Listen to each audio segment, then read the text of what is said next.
Hey mates, and welcome to Blindformers. I'm your host Blind Prime, and for today we're going to be talking about the Transformers Doom and Gloom collection Carnavac, and I'm going to be explaining to you how to transform them. Now, I would talk about the other three that came in the Doom and Gloom collection so far, but we have discussed them on this channel before. We've already covered Spinister, and we covered Twin Twist, and Top Spin is not different.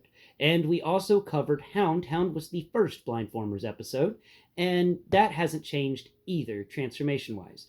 The steps are all the same. It's just that there's a little retooling on Iron Fist to make him slightly different than Hound, but there's not that big of a difference. Though it is weird they tried to turn him into some sort of Humvee. So today's video will be about Carnavac here, the leader of the Doom Society, the Doom Patrol, the Doombringers, the Doombreakers, the Doomers. The Doomers, yes, the Doomers, that's it. Yeah, they doom scroll. So first off, I do want to mention that something, my Carnavac has a QC issue. His head doesn't stay on. Like it stayed on whenever I first got him, but then whenever I pulled the head off, something must have broken in there or something, because now I can put the head back in, but it doesn't stay in. It just pops back out. There's nothing holding it in. The only thing that was holding it in before was apparently paint, and I removed the paint whenever I pulled it off. So just be aware, be careful when taking your Carnavac's head off, because you may accidentally break your Carnavac, like I accidentally broke my Carnavac. I don't know what else to do about that except just deal with it. And it's nice I'm going to be keeping him in his wolf form more often than robot mode anyway, because the robot mode is neat, but that wolf form, that's where it's at. That's where it's at. I do appreciate the heels on Carnavac here. And there's Cream. What's up, dude? Huh? You ready to be the co-host? You tired of screwing around on the floor? You want to see what I'm up to up here on the stage? I'm talking about Carnavac, the Wolfbot. Rawr, the Wolfbot. Yeah, he doesn't care. He doesn't care at all. So, today's video will be about transforming him from robot mode to vehicle mode. So first off, what you want to do is take away his head. Yeah, we completed the first step because the head just kind of fell off. So first step done. Next step, take this thing on his back, which is his wolf head, and go ahead and pull that all the way forward. And that's complete. Wolf head engaged. And it's got articulation. Oh, look at that. It wiggles back and forth. And I think, yeah, and it does. The mouth opens. Look at that. Look at that big old opening. Huge opening mouth there. Like, wild how big that mouth gets. And though you can't plug a normal blast effect into that mouth, something I do want to mention to you that you can do, and if I could find my, here they are, my G.I. Joe classified blast effects. We got G.I. Joe classified blast effects, and there's one of them in here that will work for Carnavac. Is just something fun you can do with him, you know, because wolves that shoot laser beams from the freaking mouths are awesome wolves. So here's a laser beam shooting. Or maybe, no, this isn't the laser beam effect. That's a bullet effect.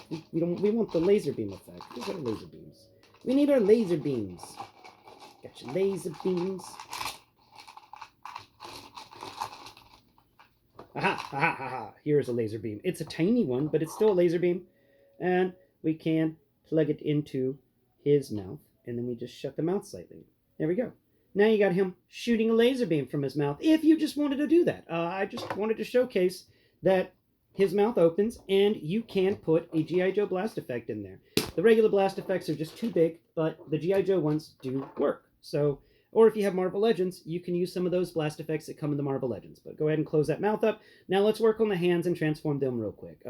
So first off, you want to go ahead and take the sword out of his hand, which I forgot he was holding. And now, this one's neat, okay? I appreciate it when they do this in a transformation. He has got a false forearm. It's a little panel that you unfold, if we can get the panel to unfold without breaking. Now, that's the negative. Sometimes the panel just kind of falls off. Definitely some QC issues here with Carnavac. Fold the hand up into that forearm, and then go ahead and figure out how to put the panel back together. I'm feeling that there's a nub on each side, so I'm going to go ahead and assume the nubs go into... Nope, got it wrong. Let's try the other way. The nubs that are less visible. Yeah. So the smaller nubs fit and that. There we go. And now that you've got the panel back on, just go ahead and fold the wolf paw. That's it. The wolf paw Oh, nuts. The wolf paw fell off its little spot. Let's go ahead and plug that back in with the ball joint and then rotates around. And that's wolf paw 1. Okay, next step, come over here to the other arm. Let's go ahead and see if we can get this panel up without breaking it off. Can we get the panel up without breaking it off? Can we do it? Can we do it? Oh my God, we did it. I'm so happy. I'm so proud of myself right now for doing that. All right, fold the hand up into that little panel area and then close the panel on top and then rotate the wolf paw upwards and around so that it is now completely visible as a wolf paw. It doesn't have as much articulation as you would like, and you kind of expect it to move a little bit more, but if you push on it too much more, it will just pop off that socket like it did earlier. So that's how you transform the arms. There we go. Both arms are complete. There's nothing happening up here at the top. I thought there was. I fiddled with it a while, trying to figure out what's up with the his forearms here, not his forearms, his these missile pod things. But honestly, what I found is the best thing to do is to give him a little more width, is to fold them backwards and then rotate his legs down at the knee. And but that doesn't even really look great. So it's just best if you keep the missile pods up, because these actually have well sculpted in missile pods there. That's pretty cool. And what fell off? Nothing fell off. Good. I was worried there for a second. Next step is we're going to come around here to the back, and we're going to go ahead and transform the rest of him into his wolf. Do you mind? No, don't bite my nose. Why you gotta bite my nose? Why you gotta bite my nose? Don't bite my nose, Cream. I know you're hungry, but good grief, man. Okay, come around here to his feet and fold his heels in. I love how big the heels are on this Transformer, and I wish we got heels that big for all Transformers, because all Transformers everywhere need big heels. You can't be like Megatronus and not give us some good heels. We want our good heels. At least I want good heels. I don't know about the rest of you. Now, next up is we're going to kind of do some rotation stuff up here. So this is the most complicated part of the transformation, is this step. Is what we're going to do is we've got to separate the leg from the leg. I know, I'm about to explain it. So the lower leg has a siege port on the side of it, and that leg is actually going to separate from the rest of the Transformers. So we're going to pull the foot away from it. So you hold the siege peg part in one hand, and then you pull the foot back in the other, and you're going to separate these two bits. Okay? Now, next step is, make sure you get it right. Let's look. Okay, so what we're going to do is we want to make sure that we rotate and fold up the siege port bit so that the siege port is facing towards the inset of the leg. We want the siege port facing inside of his legs, towards his groin. Now we're going to do the same step over here with the other side.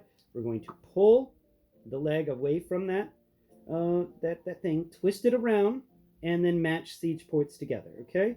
Now we're going to come down over here to the bottom of the leg and rotate the feet around so that the feet are facing the correct direction. And this is going to give him some really really skinny back legs, but it works for the fact that he's a cyber wolf, and these cybernetic back legs just make him pop, in my opinion, for cyber wolf stuff. Next step, spread the legs out just a bit, because we've got to give him his tail. And his tail is this crazy weapon that he came with. So you can decide which way to put it. So if you feel right between his legs, there's a slot. There's a slot right where his butt would be. So you want to go ahead and shove this. You want to shove this sword thing up his butt, and then you're going to combine it to the other sides. And I do wish they had put that somewhere else. It's just kind of funny, in my opinion. Come on now. It's supposed to, and sometimes it doesn't want to. Shove in there. There it goes. Let's get that in there. Come on now. Come on now. Get in there. There it goes. Yeah, there we are. Ah, excellent. It's in there. All right, so it's just going to kind of hang out. There's just right up below the edge. So if you find this little spot that unfolds, that's his back, and then you feel around the back area, right past the little door that opens and shuts to put the headmaster in, there's this little thing that sticks out the back. And right below it is that hole that you're going to be plugging it in, the tail sword into. Now, bring the legs up, and these side compartments are each going to attach to the pegs on either side of that sword. And this is one of those instances where I really like the fact that they did this. You know, they didn't have to give us a they didn't.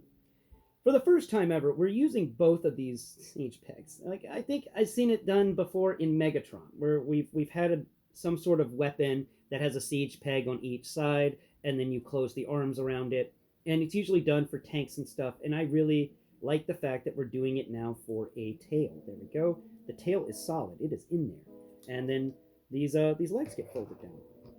And there's number 1 leg, number 2 leg, number 3 leg, and number 4 leg. And there he is, all legged out. Now, come over here to his head, and we're going to unfold his body. Give his little arms, pull his little arms out on either side. You know, you got the little arms. And we're going to give him into a nice seated position and fold up this panel on his back. Feel in there, you'll find where the where he needs to plug in at, because he actually does kind of plug in. And we're just going to boom, drop your legs in there, sir. Come on. It's a tight fit. This is actually one of those rare instances where this is a tight fit. It's usually not such a tight fit for these headmasters. They usually just pop right in and they can just drive away. But there you go. Headmaster in. Panel gets shut on top of him. It doesn't lock. I know. It upsets me that it doesn't lock. It just kind of sits on top. So you're not sure the first time transforming it if you did it right, because I'm so used to having things that lock into place whenever I do them right or wrong. And this one doesn't lock into place at all. It just lays there. But that is how you transform Carnavac from robot mode to wolf mode. Ooh! Wolf howl. Thank you all so much for watching today's video, and I hope you've enjoyed the show. Please like, share, and subscribe. Until next time, bye-bye for now.